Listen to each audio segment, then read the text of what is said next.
Fleet Admiral Vorthan of the Galactic Federation stood on the bridge of his flagship, the Eternal Dominion.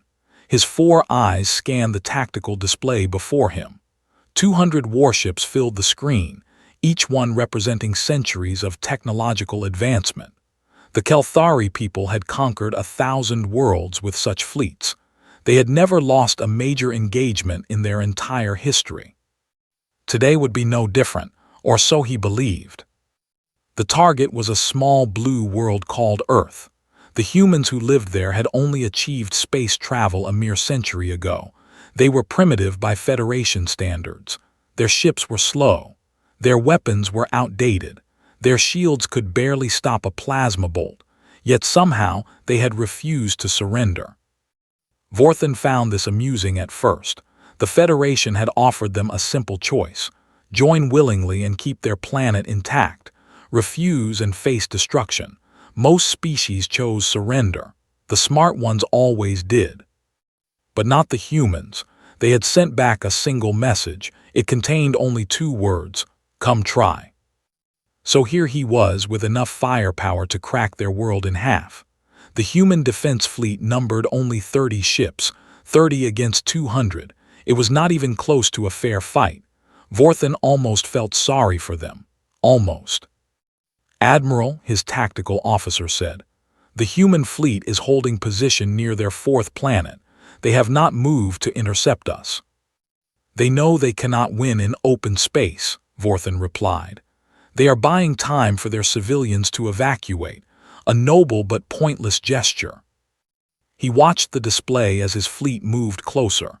The humans had positioned themselves in a tight formation. Their ships were smaller than his cruisers. Their weapons were weaker. Their armor was thinner. By every measure that mattered, they were inferior. Sir, we are receiving a communication from the human flagship. Vorthan raised one of his 4 arms in a dismissive wave. Put it on screen. Let us hear their plea for mercy. The screen flickered and showed a human face. It belonged to their commander, a woman with short dark hair and sharp eyes. She wore a simple uniform without decoration. Her expression was calm, almost relaxed. I am Commander Sarah Chen of the Terran Defense Force, she said. To whom am I speaking? I am Fleet Admiral Vorthan of the Galactic Federation. I command this armada. You should know that your resistance is pointless. Surrender now and I will spare your civilians. The human tilted her head slightly. There was something in her eyes that Vorthan did not recognize. It looked almost like amusement. That is very generous of you, Admiral, but I must decline. Then you choose death for your people. I choose to fight for my people, Admiral.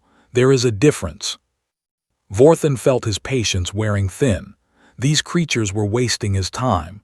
You have 30 ships, I have 200. Your weapons cannot pierce our shields. Your shields cannot stop our weapons. What possible chance do you think you have? The human smiled. It was a strange expression.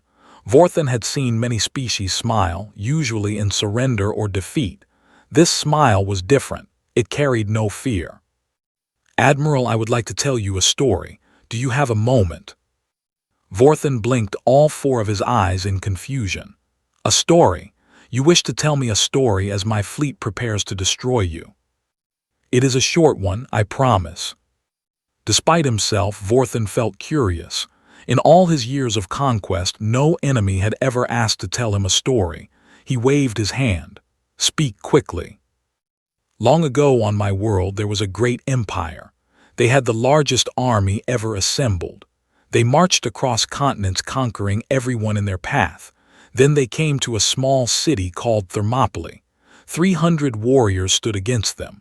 Just 300 against hundreds of thousands. And they were destroyed, I assume. Yes, they were, but they held that pass for 3 days. 3 days against impossible odds, and in doing so they bought time for their people to organize and fight back. That empire never conquered their lands. Vorthan snorted, a sound of contempt in his species.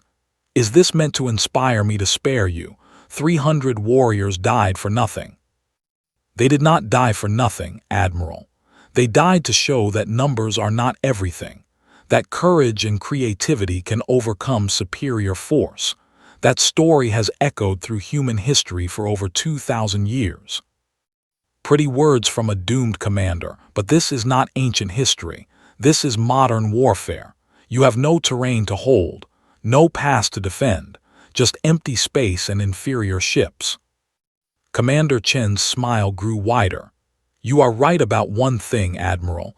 This is not ancient history. This is something new, something you have never seen before.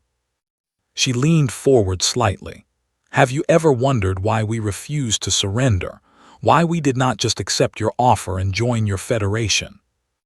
Because you are foolish and primitive. No, Admiral, because we have been studying you. For decades, ever since we first detected your transmissions, we have been watching and learning. We know how you fight. We know your tactics. We know your weaknesses. Vorthan felt a cold sensation run through his body. It was not fear. The Kelthari did not feel fear, but it was something close to it. You know nothing, he said. Your technology is a century behind ours. Technology is not everything, Admiral. Let me ask you a question. How do your ships communicate during battle? Our communication systems are encrypted and secure. You could never break our codes. I did not ask about encryption. I asked how you communicate. Subspace relays, yes. Instantaneous across any distance. Vorthan hesitated. Yes, standard military equipment. And what happens if those relays stop working?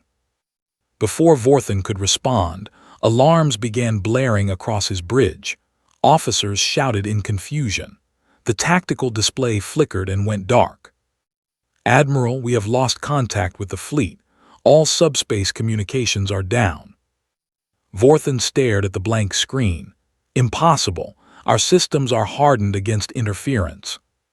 Against normal interference, yes. Commander Chen's voice came through the speakers, calm and clear. But we did not use normal interference. We spent 20 years developing a weapon specifically designed to disable your communication systems. We call it the Silence Protocol. Vorthan's 4 hearts began beating faster. Without communications, his fleet was blind.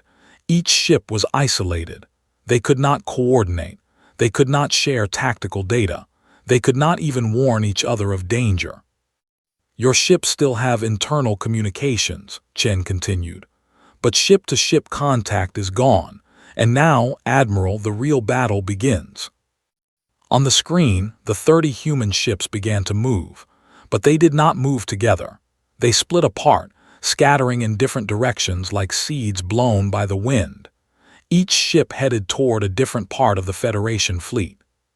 What are they doing? Vorthan's tactical officer asked. They are spreading themselves thin. We can destroy them one at a time. Can we? Vorthan watched the human ships disappear into the gaps between his warships. Without communications, he could not order a coordinated response. Each of his captains would have to make their own decisions. And that was when the humans started using their second weapon. Light began flashing across the void. Not weapons fire, something else. Patterns of light blinking between the human ships. It took Vorthan a moment to understand what he was seeing. They were communicating, using light. Sir, the humans appear to be using some form of visual signaling system. Visual signals, like primitives. Yes, Admiral, but our ships cannot read it. We do not know the code. Vorthan watched in growing horror as the human ships danced through his fleet. They moved with perfect coordination despite having no subspace communications. They had trained for this. They had planned for exactly this scenario. The first explosion lit up the void. One of his destroyers vanished in a ball of fire. What happened? The humans attached something to its hull, Admiral, some kind of mine. They are too small and fast for us to track. More explosions followed. The human ships were not trying to fight head-on. They were slipping past his defenses, attaching explosive devices to critical systems, and then darting away before anyone could respond. Admiral, the Crimson Storm is reporting damage to its main reactor. The Divine Wrath has lost propulsion. The Eternal Blade is requesting assistance. Reports flooded in from all directions, but Vorthen could not help any of them.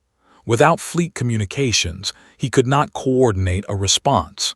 His captains were fighting alone, making individual decisions without any guidance from command. And the humans were exploiting every gap in their defenses. Vorthen watched as 3 human ships converged on one of his battle cruisers. They did not fire weapons.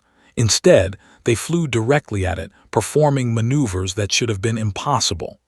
At the last moment, they released something and veered away.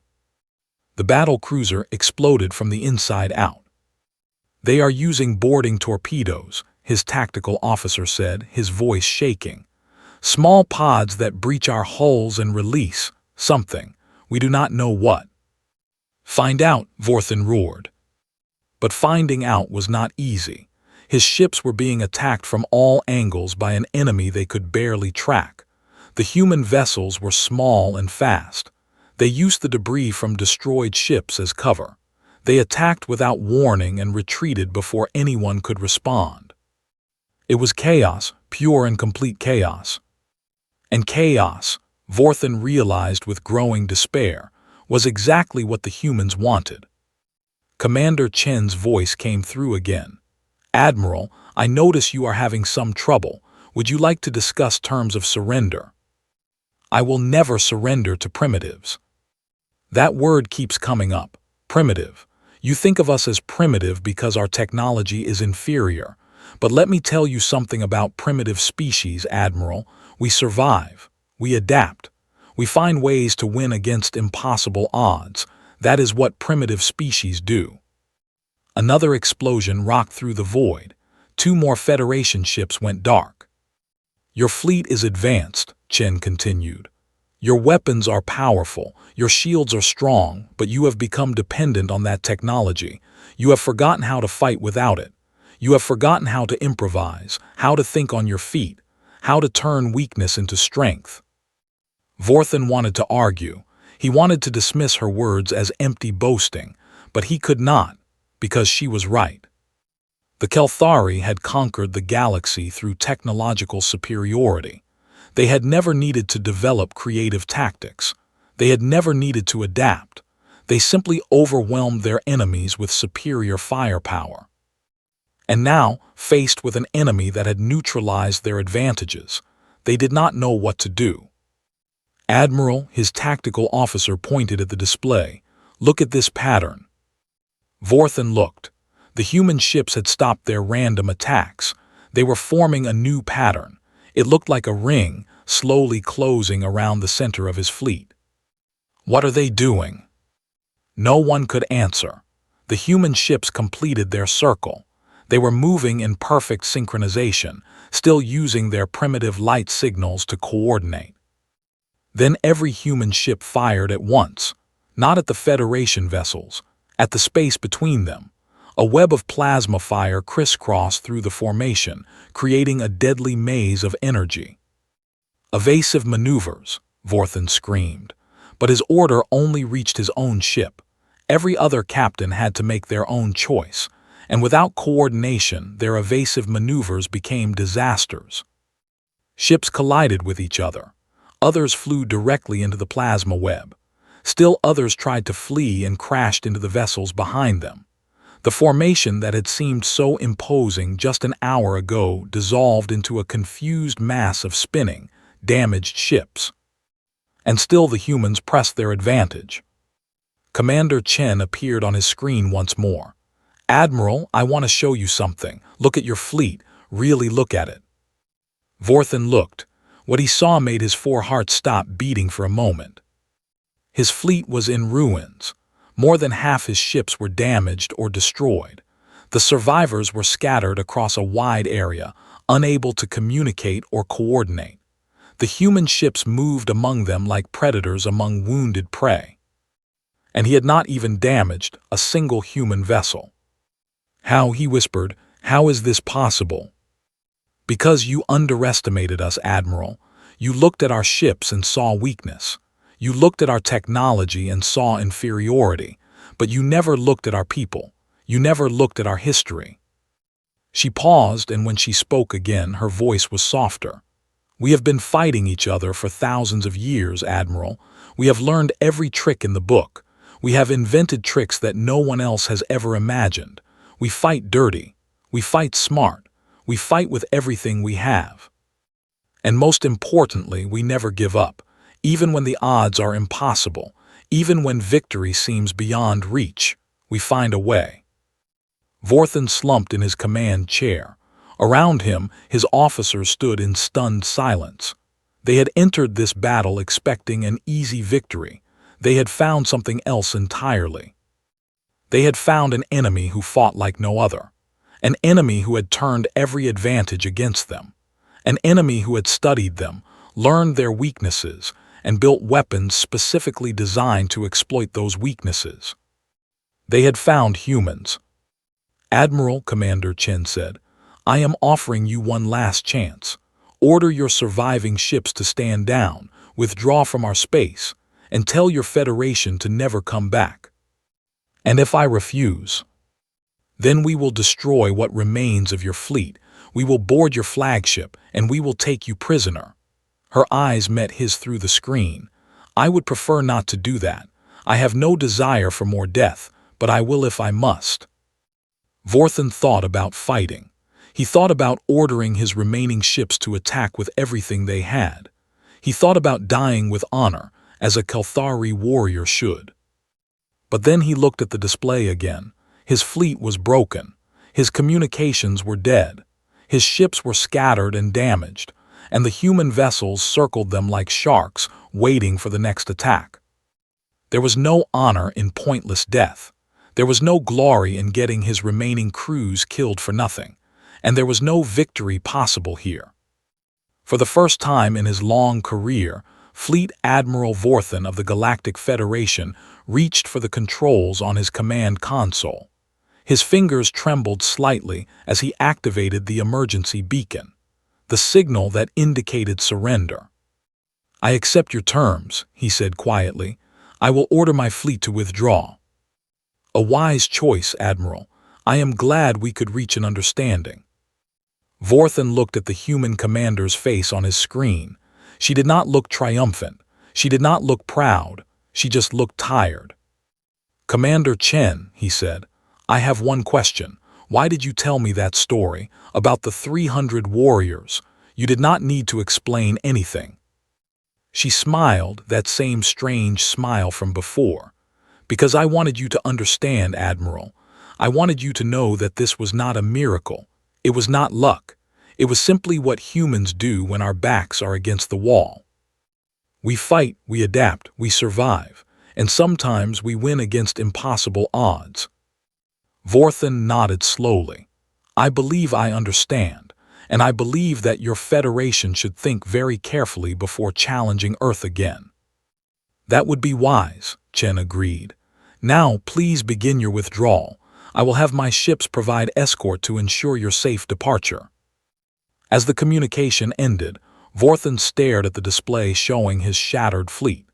He had entered human space with 200 warships and absolute confidence in victory. He was leaving with less than half that number and a profound respect for an enemy he had dismissed as primitive. The Galactic Federation would need to rethink its assessment of Earth. These humans were not primitive. They were something far more dangerous. They were creative. In the days and weeks that followed, Fleet Admiral Vorthan's report caused shockwaves throughout the Federation. The idea that a technologically inferior species could defeat a superior fleet was almost impossible to believe. Many dismissed his account as exaggeration or excuse-making. But then other fleets encountered humans, and they discovered that Vorthan's report, if anything, had understated the threat. The humans did not fight like other species. They did not rely on superior firepower or advanced technology. They used deception and misdirection. They turned their enemies' strengths into weaknesses. They found solutions that no one else would ever consider. In one battle, They filled space with false sensor readings, making a fleet of 50 ships appear to be a fleet of 500. The Federation commander retreated without firing a shot. In another engagement, they used a captured Federation vessel to broadcast fake orders, causing half the enemy fleet to attack the other half before anyone realized the deception. In a third battle, they simply disappeared. Their entire fleet went dark, hiding among asteroids and debris until the Federation ships lowered their guard. Then they struck from every direction at once, achieving complete surprise against an enemy that outnumbered them 10-1. Each battle taught the Federation the same lesson that Vorthan had learned. Numbers and technology were not enough. Against humans, you needed something more. You needed creativity of your own. But creativity, the Federation discovered, was not something that could be manufactured or purchased. It was not a technology that could be copied. It was a way of thinking, a way of approaching problems that the Kelthari and other Federation species had long since abandoned. They had become comfortable with their superiority. They had stopped innovating. They had stopped imagining new possibilities. They had become predictable. And predictable enemies were exactly what humans excelled at defeating. Within a year of Vorthan's defeat, the Galactic Federation formally requested peace talks with Earth. The negotiations were long and difficult. Many Federation members still believed they could defeat the humans through sheer force of numbers. But Vorthan was there to remind them of the truth. He had seen human creativity firsthand. He had watched his fleet crumble against 30 ships that should have been easy targets. He knew that raw numbers meant nothing against an enemy who could turn every advantage against you. The peace treaty was signed on the anniversary of the Battle of Sol, as humans called Vorthan's defeat. It granted Earth full sovereignty and independence. It established trade agreements and cultural exchanges. It marked the beginning of a new relationship between humans and the wider galaxy.